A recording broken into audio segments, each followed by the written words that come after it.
এসআইআরকে কেন্দ্র করে বাংলার রাজ্য রাজনীতি ক্রমশই উত্তপ্ত হচ্ছে। মঙ্গলবার এসআইআর ঘোষণার পর থেকেই বাংলায় শুরু হয়েছে এসআইআর এর দ্বিতীয় পর্যায়। মানে যারা এই রাজ্যের ভোটার নন, অবৈধ ভুয়ো ভোটার কার্ড বানিয়ে ভোটার লিস্টে নাম তুলে নিয়েছেন, তাদের নাম এবার বাদ যাবে এই পর্বে।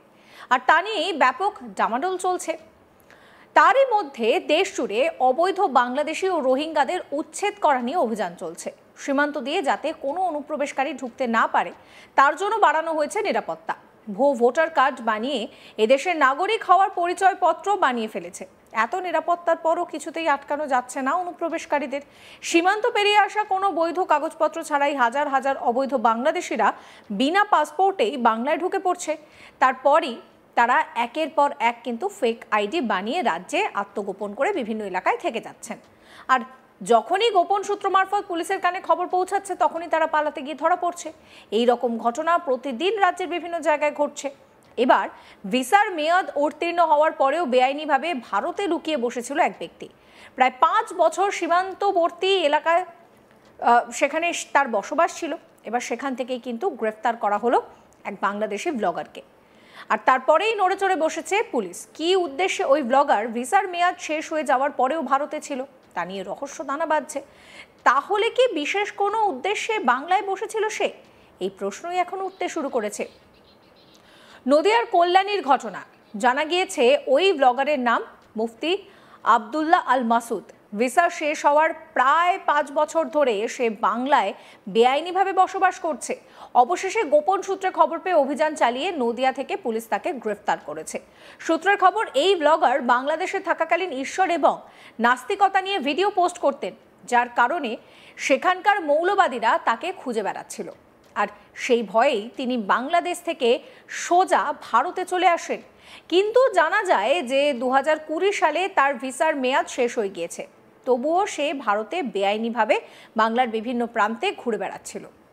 অবশেষে পুলিশের জালে ধরা পড়েছে সে। তিনি কল্যাণী থানা এলাকায় একটি বাড়ি ভাড়া নিয়ে থাকছিলেন। অবশেষে কল্যাণী থানার গয়েশপুর ফাঁড়ির পুলিশ তাকে গ্রেফতার করে। এরপরই দফায় দফায় চলে জিজ্ঞাসাবাদ। বিষয়টি সামনে আসতেই সরব হয়েছে বিজেপি নেতা সোমনাথ কর প্রশ্ন তোলেন, কি করে একজন বাংলাদেশি ভিসার মেয়াদ শেষ হয়ে যাওয়ার পরেও দেশে থাকতে পারে? বাংলাদেশের মৌলবাদীদের চাপে পড়ে ভারতে এসেছে। তবে এই বিষয়ে প্রশাসনের সজাগ হওয়া উচিত। কি বলছেন সোমনাথ কর, শোনাবো। এখন বিষয় হচ্ছে এটা সম্পূর্ণরূপে প্রশাসনিক ফেলিওর। কারণ ভিসার মেয়াদ শেষ হয়ে যাওয়ার পরেও দীর্ঘ 3-4 বছর ধরে বিভিন্ন জায়গাতে তিনি কিভাবে আত্মগোপন করে থাকতে পারেন। এবং সবথেকে বড় কথা হচ্ছে যে এই বিষয়গুলোকে নিয়ে প্রশাসনের যে তৎপরতা ইদানিং শুরু হয়েছে, তার কারণ হচ্ছে এসআইআর যে আবহ তৈরি হয়েছে, সেই এসআইআর আবহে এবং আপনার সিএর যে আবহ, এই 2 প্রকার আবহে এই ছানবিন শুরু হয়েছে। এবং পরিষ্কার আপনারা দেখছেন যে দিকে দিকে চতুর্দিকে এরকম অবৈধ বাংলাদেশিরা ধরা পড়ছে এবং বেশিরভাগ লোকজনই এখান থেকে রাতের অন্ধকারে প্রায় পালিয়ে যাচ্ছে। সেই পালিয়ে যেতে গিয়েও বিভিন্ন লোকজন ধরা পড়ছে, বিভিন্ন জায়গায় ধরা পড়ছে।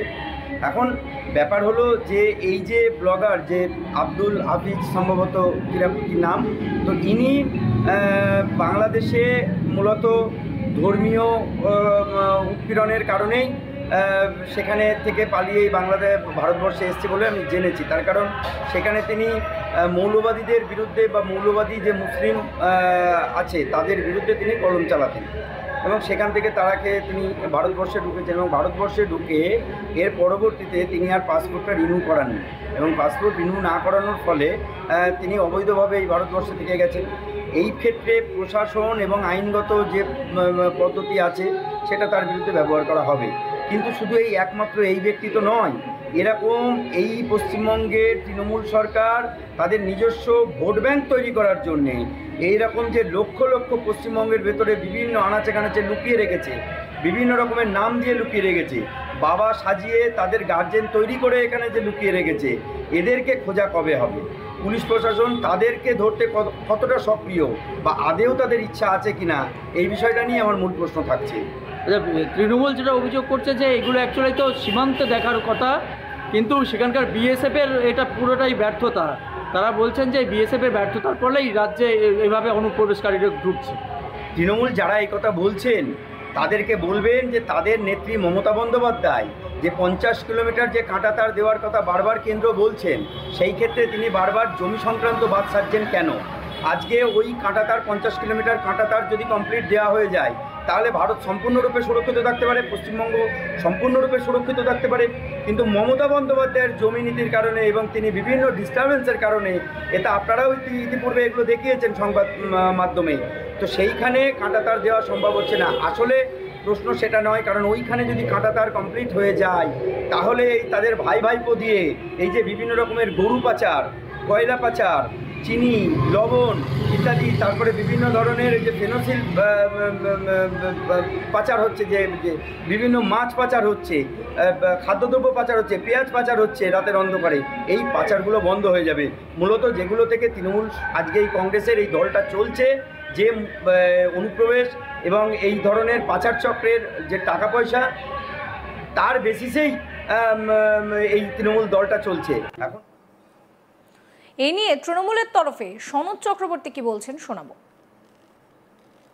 বাংলাদেশি গ্রেপ্তার যারা অবৈধভাবে আমাদের দেশে থাকতে কেউই পারে না। এক্ষেত্রে এর আগেও ধানতলা থেকে, মাঝদিয়া থেকে, গেদে বর্ডার থেকে আমাদের রাজ্যের পুলিশ অনেককে গ্রেপ্তার করেছে এবং আইনের পথে চলছে। এক্ষেত্রে যে যদি মনে করে চোরা পথে এসে বাংলায় থাকবে, সেক্ষেত্রে আমাদের রাজ্য পুলিশ সজাগ এবং সচেতন আছে এবং সেই জায়গায় আমাদের পুরো প্রশাসন, এ রাজ্যের প্রশাসন যথেষ্ট ভূমিকা নেয় এবং বারবার আমরা যেহেতু সীমান্তবর্তী এলাকায় বসবাস করি, এই সীমান্তে আমরা দেখেছি রাজ্যের পুলিশ আজকে বিভিন্ন থানায় আজকে বাংলাদেশিদেরকে আজকে গ্রেপ্তার করছে, যারা অবৈধভাবে এই বাংলায় প্রবেশ করেছে, আমাদের ভারতবর্ষে প্রবেশ করেছে, তাদের বিরুদ্ধে ব্যবস্থা গ্রহণ করছে। এরা তো দেশের জন্য ভয়ঙ্কর। দেশের জন্য ভয়ঙ্কর বলতে আজকে আমি বলতে চাই, আজকে বর্ডার সিকিউরিটি আজকে কেন্দ্রীয় সরকারের ব্যর্থতার দায়িত্ব, কেন্দ্রের সরকারের এই ব্যর্থতার দায়িত্ব বিজেপির। কারণ আজকে বর্ডারের দায়িত্বে আছে আজকে বিএসএফ, আজকে বর্ডারের দায়িত্বে আছে কেন্দ্রীয় স্বরাষ্ট্রমন্ত্রী অমিত শাহ। তাহলে দায়িত্ব আজকে উত্তর দিতে পারলে, এই ব্যর্থতার উত্তর দিলে বিজেপিকে দিতে হবে। বিজেপি যেটা বলছে যে আপনাদের মূলত তৃণমূল নেতাদের দালাল চক্রের ফলে তারা অবৈধভাবে এখানে ভোটার কার্ড বানাচ্ছে, পাশাপাশি আপনাদের মদতেই, না হলে 5 বছর ধরে কিভাবে একজন এখানে বাংলায় থাকতে পারে? 5 বছর বাদে হলেও কেন্দ্রের পুলিশ এসে গ্রেপ্তার করেনি, আজকে রাজ্য পুলিশই তাকে গ্রেপ্তার করেছে। বিজেপি তোলার যে অভিযোগ, আর বিজেপি এই ধরনের অভিযোগ তোলে, বিজেপি কোনো কাজের কাজ করে না, বিজেপি মানুষকে ভুল বোঝাচ্ছে। বিজেপির নেতা তো বলছে জিতলে আজকে ভারত আর বাংলাদেশের কাঁটাতার তুলে দেবে। ভয়ঙ্কর কথা বলছে বিজেপির সাংসদ, যে কাঁটাতার তুলে দেবেন তিনি সীমান্তবর্তী, আজকে সীমানা থাকবে না। আজকে ভোটের রাজনীতি করছেন, যে এ রাজ্যে বিজেপি ক্ষমতায় এলে নাকি ভারত আর বাংলাদেশের কাঁটাতার তিনি তুলে দেবেন। সমস্ত খবরের আপডেটের জন্য আপনাদের নজর থাকুক আজ তাক বাংলায়। চ্যানেলটিকে সাবস্ক্রাইব করবেন, নোটিফিকেশন পেতে বেল আইকনে ক্লিক করবেন, ফলো করতে ভুলবেন না আজ তাক বাংলার হোয়াটসঅ্যাপ চ্যানেলও।